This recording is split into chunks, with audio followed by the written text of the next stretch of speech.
Hey, beautiful soul family, and welcome back to Miracles Beneath the Surface. And this is truly a phenomenal account in the Bible. And I just have to share it because I absolutely know that it's going to help somebody out. Oh, I know it's going to help somebody out. You ever came upon something and you're like, oh my goodness, if I could tell my friends and I could tell my family, oh, I know it just will uplift their day. I know that it will motivate my friends and family. And so, beautiful soul family, with no further ado, let's go to 2 Kings. Let's go to 2 Kings chapter 7. Okay. And it's really interesting because I just did a video in reference to 2 Kings, and it's a wonderful message from God Almighty. You know, God just really helps me in so many ways to bring out these messages, and it's just further proof that one, God is the Almighty, and two, God's words, holy, holy, holy, Lord God Almighty, who was, who is, and who is to come. Okay, and well, anyways, let's get to it. Here in 2 Kings chapter 7, verse 3, and it reads, and there were 4 leprous men at the entering in of the gate. Now I have to give you some back information on this. Now in chapter 6, it talks about how king of Syria had came and plundered Samaria, and there was a famine, and sadly enough it really brought out the worst in people. And matter of fact, it talks about an account of where two families came together with an agreement, and they stated that nonetheless they were going to eat each other's sons. You said what I said was true. Go to 2 Kings chapter 6, and it starts from verse 28 to 30. Okay, and it shows just how horrible it was. It was even so horrible that they were selling donkeys' heads and doves' poo. Okay, so this was a famine that had really, it was tremendous. Okay, and so in understanding that, it leads us to the leprous. Okay, so people that had leprosy, they could not be in society. They had to be in the wilderness. They had to be in the desolate areas because leprosy was contagious. Okay, so here we have 4 lepers. Now let's continue. And there were 4 leprous men at the entering in of the gate.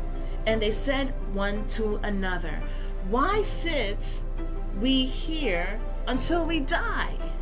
If we say we will enter into the city, then the famine is in the city, and we shall die there. And if we sit still here, we die also. Now therefore come, and let us fall unto the host of the Syrians. If they save us alive, we shall live. If they kill us, we shall but die. And they rose up in the twilight to go unto the camp of the Syrians. And when they were come to the uttermost part of the camp of Syria, behold, there was no man there. For the Lord had made the host of the Syrians to hear a noise of the chariots, and a noise of horses, even the noise of a great host. And they said one to another, Lo, the king of Israel hath hired against us the kings of the Hittites and the kings of the Egyptians to come upon us. Wherefore they arose and fled in the twilight, and left their tents and their horses and their asses, even the camp as it was, and fled for their life.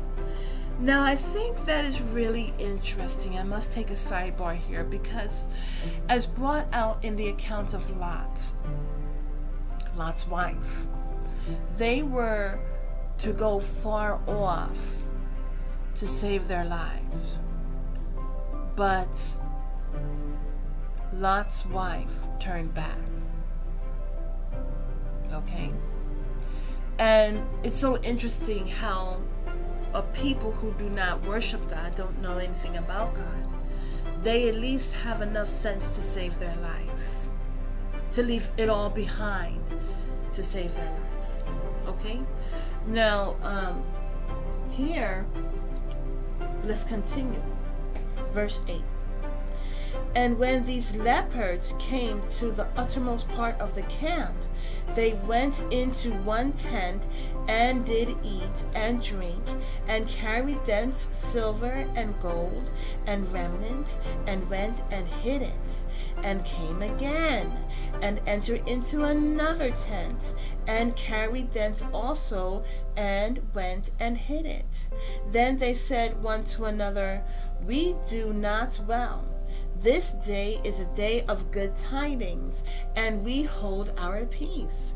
If we tarry till the morning light, some mischief will come upon us. Now therefore come, that we may go and tell the king's household. So that's what they went and did. But the whole point of this beautiful soul family is this. The lepers, they were down and out. They said, if we stay here, we're going to die. And if we go to the Syrians and try to make some type of peace among the Syrians, we might live, we might die. But we need to find out. And so what I see about that is taking a leap of faith. And so the message here is, when you take a leap of faith, God will go before you. You know, with Moses in the Bible, it says, God says, rose up in the morning and said, Lord, rise up and scatter your enemies. And so when I look at this is exactly, hallelujah, this is exactly what happened. And even though the lepers were going through it, everyone there in Samaria was going through it, okay, as we already talked about. But the lepers had a little bit of faith, a little bit of hope. And you don't need a lot of faith, and you don't need a lot of hope. It says faith of a mustard seed. And so as the four lepers had made their faith, took a leap of faith, God went before them. It says the Lord went before them and made it sound like it was a lot of horses and a lot of chariots and a big host, you know. And the thing is that they thought it was the Hittites, they thought it was the Egyptians. And so they ran for their life. And so this message is to anyone, you know, don't count yourself out. Especially, you know, really this is for those who are doing good and who seek to, you know, they don't want to give up. They've been trying so hard to move on. And you know, it just seemed like block after block after block. Everything happens for a reason, beautiful soul family. It really does.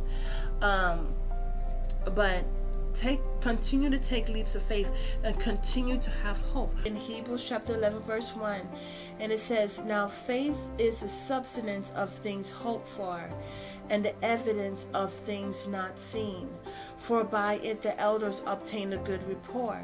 Through faith we understand that the worlds were framed by the word of God, so that things which are seen were not made of things which do appear. By faith Abel offered unto God a more excellent sacrifice than Cain, by which he obtained witness that he was righteous, God testifying of his gifts, and by it he, being dead, yet speaketh. Hallelujah. By faith Enoch was translated that he should not see death, and was not found, because God had translated him. For before his translation he had this testimony, that he pleased God. But without faith it is impossible to please him. For he that cometh to God must believe that he is, and that he is a rewarder of them that diligently seek him. Hallelujah. And so may this be a motivation that even, when I went, well, you don't know, but when I went to school when I was younger, there was a lady who she was an older woman, and she, at her age, she could have thought, I'm just gonna not do anything. But she was right there in class with us. And in the beginning, she was nervous. She has her own story. But she graduated. And that's what matters. It doesn't matter what you leave behind. It really doesn't. If it's, God would much rather you cut your arm off or come into the kingdom of God without all your appendages, just so long as, your soul is intact. Okay? And, in the Bible it says if your arm causes you to not go into the kingdom of God, cut it off. Whatever it is, cut it off. Okay? But even at that appointed time, know that it is not too late. Take a leap of faith, Take a leap of faith and go into prayer. Take a leap of faith and ask for forgiveness. Take a leap of faith. When you take a leap of faith, it says here that we please God. It's because of their leap of faith that God went before them. The Lord went before them and cleared the way. And this is a message that is of motivation and encouragement to not ever give up. And I hope you have a beautiful day. God bless.